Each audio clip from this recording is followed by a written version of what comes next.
Olá, o TVL Comunidade está começando aqui na TV Legislativa de Blumenau. Muito obrigado você pela companhia nos canais 14 da NET, 19 da BTV e também na internet, no site da Câmara, o câmarablu.sc.gov.br.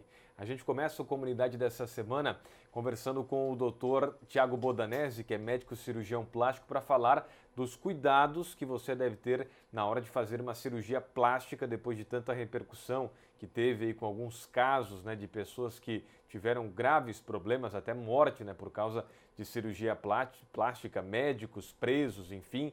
E o Dr. Bodanese está aqui para fazer alguns alertas, né, doutor? Tudo bem com o senhor? Tudo bem, obrigado pelo convite, Rodrigo.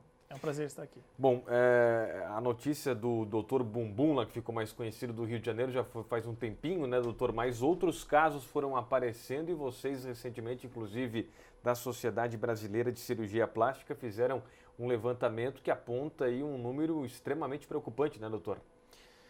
Realmente, Rodrigo, eu acho que é um alerta para a população, esses casos que aconteceram recentemente, mas que pode vir a acontecer mais casos. Então, importante hoje é a informação. Sim. E hoje com a internet você pode checar, muitas vezes até por esse site da Sociedade Brasileira de Cirurgia Plástica, realmente quem é cirurgião plástico e quem não é. Por quê? Porque é recomendado você que quer procurar um tratamento estético, uma cirurgia plástica, fazer com um cirurgião plástico capacitado e credenciado. Por quê? A Sociedade Brasileira de Cirurgia Plástica fez um levantamento que mostrou que 12 mil médicos realizam cirurgias plásticas no Brasil, não sendo cirurgiões plásticos. Isso é um levantamento da própria Sociedade Brasileira de Cirurgia Plástica. São médicos que fazem cirurgias plásticas, mas não são cirurgião plásticos. Exatamente. E o que determina, né, o fato do médico ser ou não cirurgião? Passa por uma especialização, por um tempo de residência? O que é isso, doutor? Então, Rodrigo, para você hoje ser cirurgião plástico, você precisa ter faculdade de medicina, mais 2 anos no mínimo de cirurgia geral e mais 3 anos de cirurgia plástica específica, só lidando com a parte estética e reparadora. Então, são vários anos que você tem que ter de treinamento, além de prestar a prova para que você realmente adquira o título que você realmente é capacitado ou não é capacitado para se realizar esse tipo de procedimento. O que acontece é que na legislação brasileira existe uma certa liberdade de que o médico, hoje, o generalista, ele pode realizar, sim, vários tipos de procedimento. Sim. Até alegando pelo Brasil ser um país muito grande, extensão muito grande, por exemplo, como pode um médico lá no interior, por exemplo, precisar fazer um procedimento e ele não é especialista, então um generalista que faça. Porém, isso abre uma janela para que outros profissionais invadam o ramo da cirurgia plástica e se capacitem eles mesmos, né, ou de alguma forma, não sei como, mas sim realizando procedimentos estéticos e cirurgia plástica, sendo que muitas vezes pode trazer essas consequências danosas ou até fatais aos pacientes. Então, qual que é a indicação, né, doutor, o aviso aí ao telespectador, na mulher que está aí assistindo a entrevista, o homem também, porque os homens também podem fazer cirurgias plásticas, né? Qual é o alerta para as pessoas? Então, o grande alerta é, primeiro, investigue se esse profissional é realmente cirurgião plástico. Segundo, cheque através da Sociedade Brasileira de Cirurgia Plástica ou através de outros pacientes, de recomendações, né? Hoje a informação está mais fácil, mais acessível para as pessoas. Então, cheque realmente se esse profissional é capacitado. Terceiro, cheque o local onde vai ser feito esse procedimento, né? A gente não pode aceitar, por exemplo, que um procedimento desse seja feito num apartamento, como aconteceu no caso do Dr. Bumbum, né? Procurar também ver um pré, por exemplo. Se o paciente vai fazer uma cirurgia plástica, ele precisa antes ter uma pré-avaliação, um pré-operatório, também entender do pós-operatório, porque também não é só você pegar, fazer um procedimento, uma cirurgia e acabou. Não, aí vem a parte da recuperação. Então são vários fatores que envolvem você realizar uma cirurgia plástica bem sucedida. E também, muito importante lembrar, a conscientização do paciente para os reais resultados, a real expectativa, porque muitas vezes as pessoas preferem fazer o que imaginam e acham que vai ser daquela forma, mas não é bem assim. O nosso corpo ele tem limitações. Por exemplo, não posso colocar um peito muito grande para uma paciente, porque vai ficar desproporcional, sim, obviamente, ou também pode trazer consequências danosas para o corpo dela. Ou mesmo no rosto, não posso querer esticar muito uma paciente, porque ela pode ter problemas, ou vai operar o nariz, diminuir demais. Então, são vários detalhes. Há limites, né, doutor? Há limites, exatamente. E tem médico que se diz profissional, enfim, aí Brasil afora, que muitas vezes pode enganar a pessoa, dizer, não, eu posso fazer isso, mas na verdade não pode, doutor, é isso? É isso que acontece muitas vezes na prática? Exatamente, porque hoje a informação, como eu falei, está acessível para todos, mas não há um filtro. Esse é o grande problema. Não tem um filtro hoje realmente, o que é real e o que é Photoshop. Porque muitas vezes as pessoas veem, mas eu vi na internet, doutor, eu quero ficar igual a essa paciente, ou esse paciente, porque os homens também tem um mercado grande hoje, são 30%, 40% são homens, né, da cirurgia plástica. Então eu quero ficar como essa paciente. Mas realmente isso não dá. Por quê? Porque aqui tem Photoshop, é uma outra pessoa, o teu caso é diferente do dela. Muitas vezes as pessoas não querem ouvir isso e não querem aceitar essa situação e realmente procuram aquele profissional que às vezes não é cirurgião plástico e que fala, você vai ficar linda, maravilhosa, né? A gente faz isso, é simples, podemos fazer já, sem nenhum pré-operatório, ou mesmo podemos fazer no apartamento ou na sua casa. Então, realmente, acho que tem que ter um bom senso e isso pode fazer a diferença entre a vida e a morte, como aconteceu no caso, ultimamente tem acontecido na mídia e tem mostrado A mídia tem mostrado alguns casos, né, e até pessoas detidas, enfim, né, mortes. Agora, doutor Bodanese, isso pode acontecer com pessoas esclarecidas também, que até têm muita informação, são pessoas inteligentes, enfim, né, que procuram se informar, mas acabam sendo ludibriadas, enganadas e querem aproveitar uma boa situação ali pelo fato de ser mais barato ou de ter aquilo realmente que quer, como o doutor comentou aqui, né, do caso da foto ali, da imagem. Isso pode acontecer com qualquer pessoa, essa enganação? Rodrigo, infelizmente pode. Mesmo as pessoas até mais esclarecidas podem muitas vezes procurar por um procedimento mais barato, que muitas vezes não é mais barato, viu? Pelo que eu me informei de alguns casos, muitas vezes é até mais caro que uma cirurgia. Mas sim, muitas vezes vão pelo preço, vão por essa ilusão de que para mim pode ser feito, vou ficar linda, maravilhosa, porque ele já fez outros casos e deu certo, então eu também vou arriscar. Não vale a pena arriscar, sabe? Doutor, pois não, pode complementar, se o senhor quer falar mais alguma coisa sobre isso? Eu gostaria de falar, o risco existe sim, existe o risco. Você hoje fazer um procedimento cirúrgico, procedimento estético, ou mesmo uma cirurgia plástica, o que for, tem seus riscos. Mas hoje o risco ele é muito pequeno comparado com antigamente, porque as técnicas melhoraram, os locais onde são feitos os procedimentos melhoraram, são mais seguros, e é feita uma avaliação pré-operatória ou mesmo antes de um procedimento desse paciente. Então não podemos vulgarizar esse risco. Ele existe, mas é pequeno. Agora, quando você se submete a uma fantasia, a uma ilusão de que você pode fazer uma cirurgia num apartamento, por exemplo, aí os riscos, obviamente, se multiplicam. Doutor Bodanese, só para a gente entender um pouquinho melhor desse mundo da cirurgia plástica que você vive lá no consultório, enfim, hoje qual que é a principal cirurgia, a mais procurada aí entre homens e mulheres? É o implante de seios mesmo, o silicone? É a principal, o mais procurado? Rodrigo, hoje aqui no Brasil nós não temos ainda atualizada uma pesquisa, uma estatística exata, mas as últimas que foram feitas, 2015, 2016, mostrou que seria, em primeiro lugar, lipoaspiração e no outro ano veio, em primeiro lugar, próteses de mama. Isso falando em mulher. Sim. Em homem envolve daí tanto plásticas da pálpebra rinoplastias, dentre outras. Rinoplastia no nariz. Do nariz. Certo. Plástica do nariz. Claro que na mulher, daí se nós formos ver, depois tem a plástica do abdômen, tem a plástica das mamas, tem outras cirurgias também que são feitas, como a plástica do rosto, né? Mas realmente hoje, a principal cirurgia plástica e mais feita é a plástica da mama, né? Seria a prótese de silicone hoje, e a lipoaspiração. Sim, e aí, doutor, vem a dúvida que os pais muitas vezes têm, né?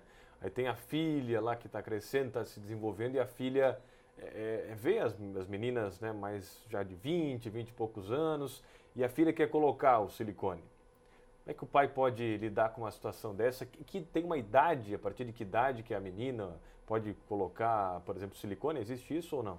Existe. Primeiramente, a idade, ela é quando a mama está formada. Isso depende um pouco relativamente à puberdade, ao desenvolvimento da mama na adolescência. Muitas vezes, sim, você pode pôr uma prótese de silicone com 16, 17, 18 anos, até antes dos 18, dependendo como está o corpo dessa paciente. Isso é um ponto a ser avaliado. O segundo ponto a ser avaliado é se realmente essa paciente precisa dessa prótese de silicone. Porque a indicação é se ela tem a mama pequena e a mama não desenvolveu. Isso pode trazer consequências para ela, como por exemplo, as pacientes não conseguem pôr um biquíni para ir para a praia, porque o seio é muito pequeno, realmente não tem que usar às vezes enchimento, usar até um artifício para esconder os seios. Então isso traz até um problema psicológico para as pacientes. Então você tem que avaliar isso.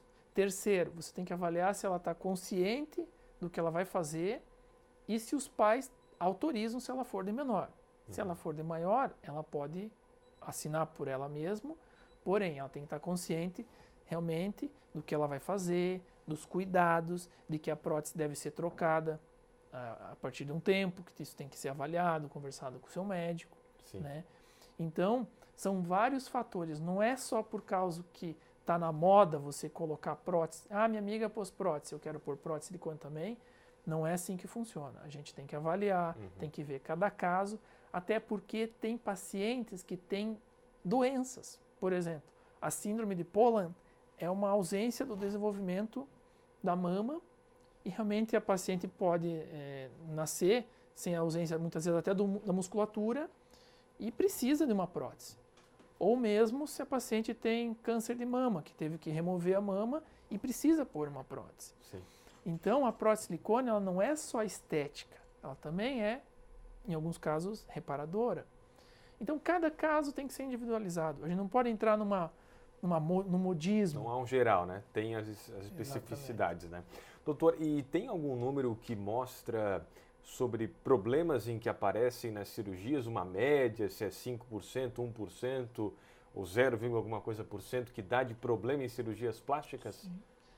Temos alguns números, como por exemplo, essa última avaliação que a Sociedade Brasileira de Cirurgia Plástica fez. Essa que mostrou dos médicos também? Essa que mostrou dos médicos. Tem 12, repetindo, foi um dado lá do início da entrevista, são 12 mil médicos que atuam no Brasil, que se dizem cirurgiões plásticos, mas não são. É isso? Exatamente. Que realizam cirurgia plástica. Exato. 12 mil médicos. E isso não é indicado. É permitido, doutor? É um número mas não enorme. É indicado, né? Se nós formos comparar, por exemplo, com Santa Catarina, que tem próximo a 200 cirurgiões plásticos, né? Se a gente for pensar que 12 mil médicos no Brasil, claro que a gente tem que levar isso em consideração, é um dado até alarmante, mas nessa mesma avaliação mostrou que 94% dos problemas em cirurgia plástica estão relacionados a esses 12 mil médicos, esses procedimentos que são realizados com um não cirurgião plástico. Então, a quase grande maioria dos problemas hoje que você depara da cirurgia plástica são feitos por profissionais não capacitados. Claro que existe, sim, um risco, como tu falou, 0,5%, 1%, 2%. E qual que é esse número? Tem esse número, doutor, especificamente ou não? Ele depende muito de cada caso. Essa deve ser uma pergunta que os pacientes fazem com certeza para o médico, né? Vai dar problema ou não vai, né, doutor? Sim. Risco, né? Tem risco sim, mas o risco é muito pequeno. Muitas vezes o risco chega a ser menor que 1%, no caso de for pensar em trombose, por exemplo, o risco chega a ser 0,05%, 0,001%, depende do trabalho, depende do lugar. Porque hoje uma das grandes preocupações realmente é o tromboembolismo na lipoaspiração, por exemplo, né? Que é quando entope a veia, pode entupir a veia da perna, do coração, do pulmão ou qualquer uma delas. E isso pode ser decorrente da gordura ou mesmo do ar que entre na veia e entupa. Mas isso é muito raro de acontecer hoje, né? Como eu falei, é abaixo de 1% dos casos, porque hoje há um profilático. Por exemplo, você avalia a paciente antes, você cuida da paciente durante a cirurgia e você cuida dela depois da cirurgia. Por exemplo, usa aquelas meias compressivas, usa aparelhos que mobilizam a perna, fazendo a paciente caminhar precocemente. Então, operou e logo após já pode fazer movimento das pernas para que isso previna, sim, a trombose. Claro que tem risco de infecção, tem risco de rejeição à prótese, tem outros tipos de risco, mas que você for avaliar são muito pequenos. A grande maioria são causados por incompetência no procedimento, ou imperícia, ou imprudência, ou até a negligência. Por isso é importante essa entrevista aqui com o Dr. Bodanese para alertar mais uma vez a sociedade, a comunidade sobre a importância de pesquisar, se informar, ir lá no site da Sociedade Brasileira de Cirurgia Plástica, se você for fazer aí uma cirurgia plástica em você, em alguém da sua família, enfim, para quem está assistindo essa conversa. Doutor, obrigado pela presença, sempre importante, né, avisar e falar coisas importantes para a nossa comunidade. Obrigado. Eu que agradeço, Rodrigo. Muito obrigado pelo convite. Dr. Tiago Bodanese foi o nosso convidado nesse primeiro bloco aqui do Comunidade. Ele que é médico cirurgião plástico. A gente vai para o intervalo e já retornamos na sequência aqui do Comunidade. Até já!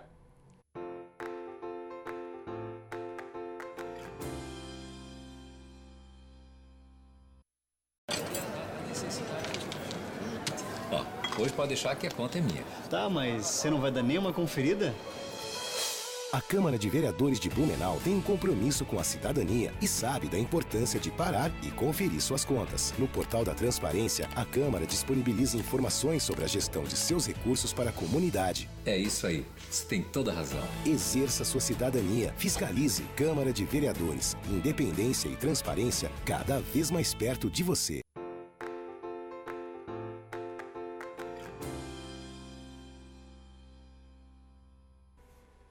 Estamos de volta aqui com o TVL Comunidade na TV Legislativa de Blumenau. Mais uma vez agradecendo você pela companhia aqui nos canais 14 da NET, 19 da BTV e também na internet no site da Câmara de Vereadores, que é o câmarablu.sc.gov.br. Nessa segunda parte aqui do Comunidade, nós vamos conversar com a Fernanda Justus, ela é coordenadora regional da Seja Digital. Ela, em primeiro lugar, vai explicar para a gente o que é, né, a Seja Digital. É uma ONG, na verdade, criada pela Anatel, né, Fernanda? Obrigado pela presença, tudo bem? Tudo bem, Rodrigo. Obrigada pelo convite. É isso mesmo, a Seja Digital ela é uma entidade sem fins lucrativos que foi criada por determinação da Anatel para poder preparar a população para esse processo de transição do sinal analógico para o sinal digital. Então, aqui na nossa região de Blumenau, que inclui também os municípios de Gaspar, Pomerode, Luiz Alves e Indaial, o sinal analógico vai ser desligado no dia 5 de dezembro. E para isso, mais do que comunicar, informar a população que isso está acontecendo, a gente precisa orientar, instruir de que forma que elas vão poder, então, ficar com acesso à TV digital a partir, então, do dia 5 de dezembro, quando será desligado e ninguém mais vai ter o sinal analógico. Dá para explicar um pouquinho para as pessoas o porquê que está acontecendo essa mudança, Fernanda? Sim, essa mudança está acontecendo não só aqui na região, não só no Brasil, mas no mundo inteiro. É uma nova tecnologia, uma infinidade maior de som, de imagem para todo mundo. Então, o sinal digital proporciona isso para as pessoas. Além disso, tem outras melhorias, como a questão da audiodescrição, Libras. Então, muitos programas, algumas emissoras já têm essa adequação para as pessoas que têm uma certa dificuldade para assistir algum programa, possam também ter essa acessibilidade mais fácil. Então, e o analógico acaba ficando obsoleto e ocupando aí uma faixa de radiofrequência que num futuro muito próximo será ocupado pela telefonia móvel. Então, empresas de telefonia móvel terão o seu sinal de 4G, internet no celular, no tablet, enfim, que a gente usa nos nossos equipamentos, muito mais veloz e com um alcance muito maior, porque vai estar numa faixa de radiofrequência menor. A gente, da nossa idade, o pessoal mais das antigas, lembra que a gente, por exemplo, na televisão, ficava aquele chiaço, aquela coisa, né, que ficava pegando e não pegava. Agora, com o digital, não tem mais isso. Ou pega ou não pega, né? Ou pega ou não pega, é bem isso. A gente até costuma brincar que aquela palha de aço não vai mais ter 1001 utilidades. Não, é só para limpar, fazer a louça ali não mesmo. Vai mais funcionar não vai mais funcionar na antena. Então, ou pega ou não pega. E é bem importante a gente orientar as pessoas que verifiquem para qual é o lado que vai apontar a antena. Aqui na nossa região é muito importante que as antenas sejam externas, porque capta melhor o sinal, não tem a interferência das paredes. Então, aqui na região do Vale Então, muito aqui recomendado. Nós temos o complicador por causa dos mogos, né? Exato. Claro, tem muitas pessoas que vêm conversar com a gente, mas aqui em casa funciona a interna. Que bom, porque o sinal está chegando bem. Mas se alguma família ainda não consegue captar esse sinal com a antena interna, a gente recomenda que faça a instalação de uma antena externa. E aí, outros 2 casos bem relevantes também aqui na nossa região são as pessoas que têm antena parabólica. Então, quem assiste... capta o sinal pela antena parabólica, não vai ser impactado neste processo. Então, parabólica continua normal. Parabólica continua normal porque a captação do sinal é por satélite. Então, não é a captação do analógico nem do digital aqui da região. Mas eu tenho parabólica e gostaria de assistir à programação local. Aí precisa instalar, então, a antena também externa. Porque no analógico não vai ter mais. No analógico não vai ter mais. Quem tem TV por assinatura, quem tem TV paga, também não vai ser impactado. Aquele aparelho já da TV por assinatura serve como um conversor de sinal. Aqui, por exemplo, a TVL, que é canal a cabo, que é NET BTV, normal, não altera nada. Normal. Quem já está nos assistindo nos canais pagos não vai ser impactado pelo desligamento do sinal. Agora, quem não tem TV a cabo e tal, ou está pensando até não ter mais, né? Até porque vai ter uma qualidade agora com o digital, né? Amplia. Sim. A gente vai mostrar o kit que a CG Digital está distribuindo para pessoas carentes, na verdade, né? Isso. Eles trouxeram aqui um kit para a gente mostrar, tá aqui no estúdio, o Rafinha vai mostrar a imagem aqui do ladinho para a gente agora, tá aí, esse é o kit. Então tem o conversor e a antena e o cabo e o controle, todo isso aí é o kit que vocês estão distribuindo, é isso? Exatamente. Aqui na nossa região são mais de 17 mil famílias que têm direito a receber esse kit.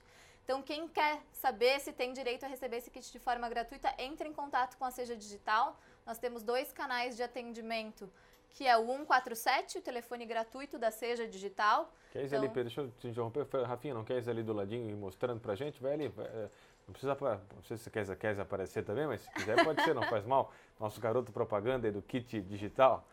Vai mostrando ali, esse é o conversor. Esse é o conversor. Isso vai em TV, vamos mostrar ali isso, a André vai mostrar na tela, para baixo, isso, conversor.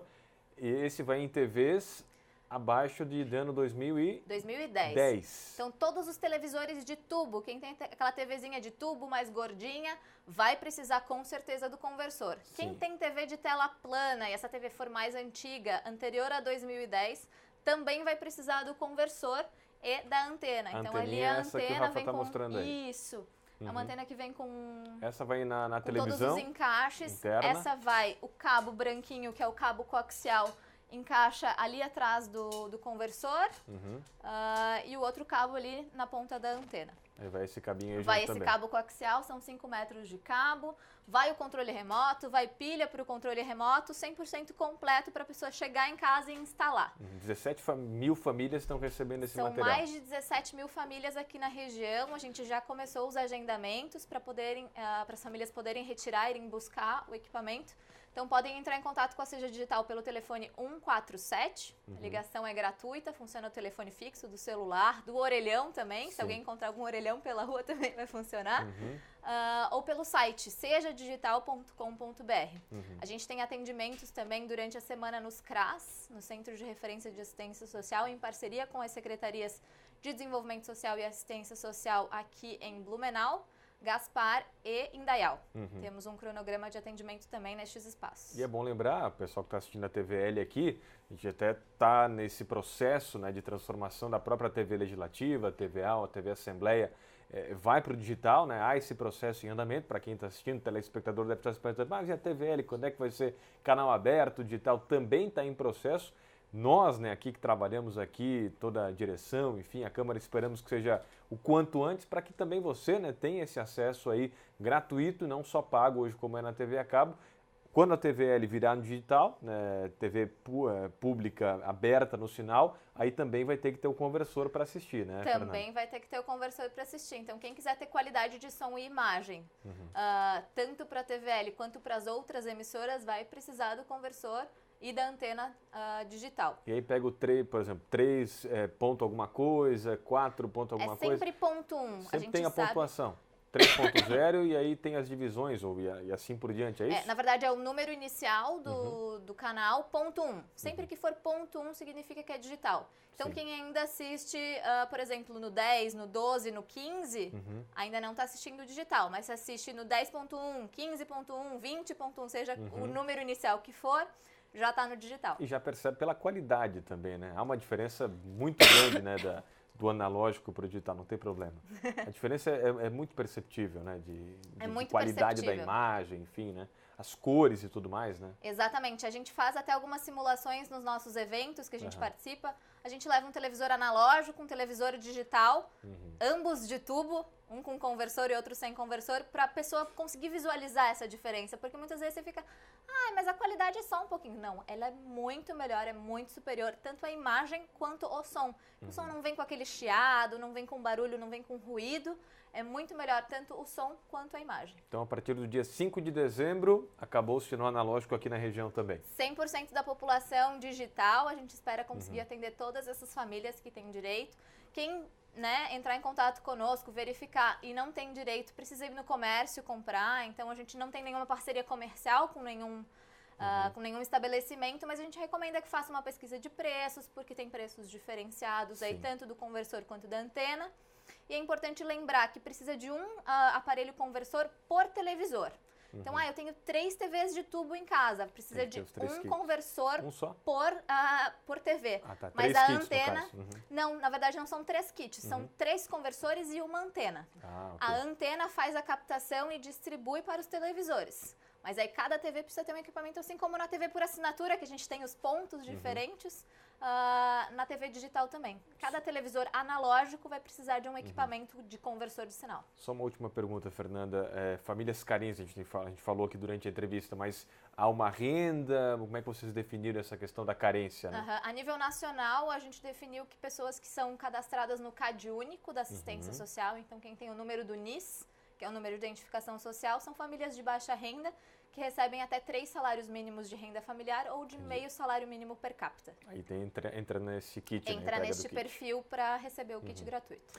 Obrigado, Fernanda. Obrigado pela participação. Quem te acompanhou aqui na entrevista foi a Bruna. A Bruna? Tá bom. Obrigado pela visita aqui também no estúdio. Um abraço. Obrigada, obrigado pelas Rodrigo. informações. Um abraço. Fernanda Justus, coordenadora regional da Seja Digital, que é uma ONG, né, criada pela Anatel, que está agora atuando aqui também na região, distribuindo kits para a transformação aí do sinal analógico para o digital, para que a sua televisão, para quem tem televisor antes de 2010 ou aquele tubo ainda, que tem muita gente que tem ainda o tubo em casa, né, TV tubo, aí vai ter que instalar esse kit aí para ter o sinal digital a partir do dia 5 de dezembro. Não tem mais a TV aberta, né, no analógico, agora somente no digital. Obrigado a todos pela companhia aqui no TVL Comunidade. Um grande abraço para você. Continue aqui na TVL, que é o canal da comunidade. Até mais. Tchau, tchau.